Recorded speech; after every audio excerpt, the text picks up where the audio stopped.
May nakakabahalang payag si Congressman Libiste tungkol dito kay former DPWH Yusek Cabral at sa kanyang pamilya. At itong si Senator Robin Padilla nagsalita na rin. Akalain mo ba naman hindi ilalabas ang katawan hanggat hindi isurrender ang cellphone ni Yusek Cabral?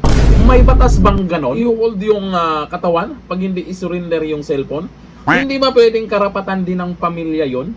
O ayon po dito sa balita ngayon, ibinunyag ni Batangas 1st District Representative Leandro Libeste ang isang nakakabahalang update kaugnay ng labi ng yung ating DPWH Undersecretary Maria Catalina Cabral matapos umano siyang kausapin ng pamilya nito. Ibig sabihin pala ay yung pamilya ni Yusek Cabral ay may tiwala po dito kay Congressman Libeste at pinarating sa kanya kung ano yung update tungkol dyan. Ayon kay Libeste, ipinaalam sa kanya ng mga anak ni Cabral na sinabihan umano sila ng mga otoridad na hindi ilalabas ang ng kanilang ina hanggat hindi nila isinusuko ang cellphone ng opisyal.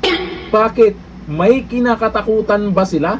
Baka naman totoo yung sinasabi nila na nandyan yung listahan ng mastermind. Baka nandyan yung mga conversation nila o mga text messages na kung saan pinag-uusapan ang tungkol dito sa maanumalyang flood control project. Bakit kaya gusto nilang makuha? Anong meron? Mas may karapatan siguro itong mga anak na to kaysa dito sa mga nagsasabing kailangan daw isurrender. Dagdag pa ng kongresista, ang kondisyong ito ay ipinatutupad kahit wala pang kasong naisampal laban kay Cabral sa alinmang hukuman. Oo nga, wala namang kaso, hindi naman siya suspect. O, wala namang kung anong kaso tungkol kay, sabihin natin na maraming alam talaga si Yusek Cabral.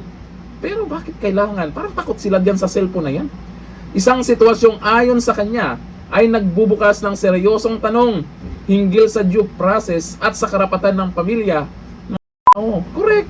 Mas may karapatan yung pamilya diyan kung ano yung maging desisyon nila.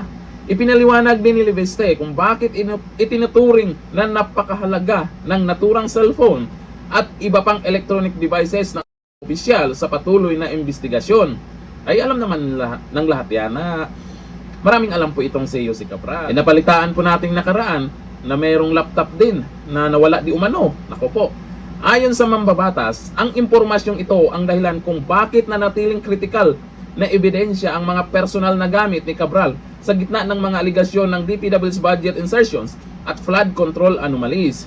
Kasabay ng kanyang update, iginiit ni Libeste ang pangangailangang maging malinaw at makatao ang proseso na habang mahalaga ang preserbasyon ng ebidensya, hindi rin dapat maisantabi ang dignidad ng at ang karapatan ng kanyang pamilya.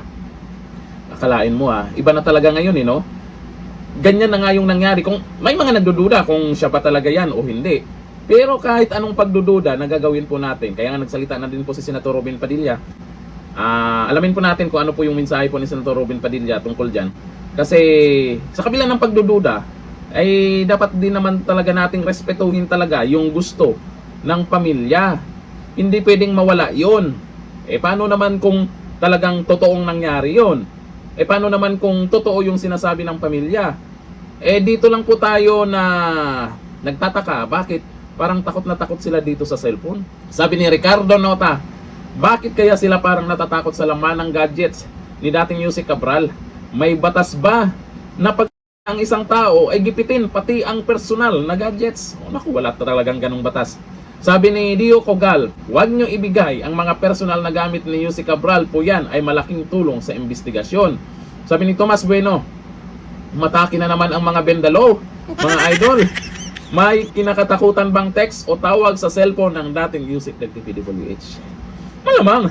Wala namang kung wala naman silang pwedeng maging dahilan, bakit pati yung cellphone ay talagang gusto nilang makuha? Sabi ni Enrad Levaria, lahat ng testigo ng DPWH at dokumento dapat pangalagaan nyo para hindi magalaw ng mastermind sa pagnanakaw sa kaban ng bayan. Kasi yung mga ebidensya na yan, pwedeng itago muna nila yan kung wala talaga silang tiwala ngayon. Pagdating ng panahon na kailangang managot na ng mga mastermind na yan, andyan pa rin yung ebidensya, ay talagang makukulong sila. Yan ang kinakatakutan nila. Kaya nga po ito si Senator Robin Padilla ay nagsalita na rin tungkol po dyan. Anong sabi po, Tunay bang iniwan na tayo ng ating pagkatao? Buti ito si Senator Robin Padilla, kahit papano may puso na senador ito. Nanawagan si Senator Robin Padilla sa publiko na maghinay-hinay sa mga pahayag at paghuhusga kasunod ng dating Department of Public Works and Highways, Yusek Maria Catalina Cabral, at iginiit na dapat manaig muna ang pakikiramay, pananahimik, at paggalang sa nagdadalamhating pamilya. Ay hindi daw, kailangan daw ng cellphone Senador, kailangan daw ng yung cellphone, kailangan daw munang isurrender Sa kanyang pahayag, binigyan din ng senador ang halaga ng pagiging makatao sa gitna ng mainit na diskurso at mga haka-haka na mabilis kumalat sa social media. Ayon kay Padilla, mahalagang hintayin muna ang resulta ng mga investigasyon, lalo na ang mga pagsusuri sa katawan, bago maglabas ang mabibigat na akusasyon at konklusyon sa publiko. Nilinaw rin ng senador na kahit pa may mga aligasyon laban kay Ginang Cabral, hindi dapat madamay ang kanyang pamilya. Sobra-sobra naman itong ginagawa po nila na hindi ilalabas yung kung hindi ibibigay yung cellphone. Grabe naman tong mga to. Ewan ko lang nga kung nasa tama pa talaga yung proseso nila. Bendalo na naman ba? Hanggang dito na lang. Thank you. Bye-bye.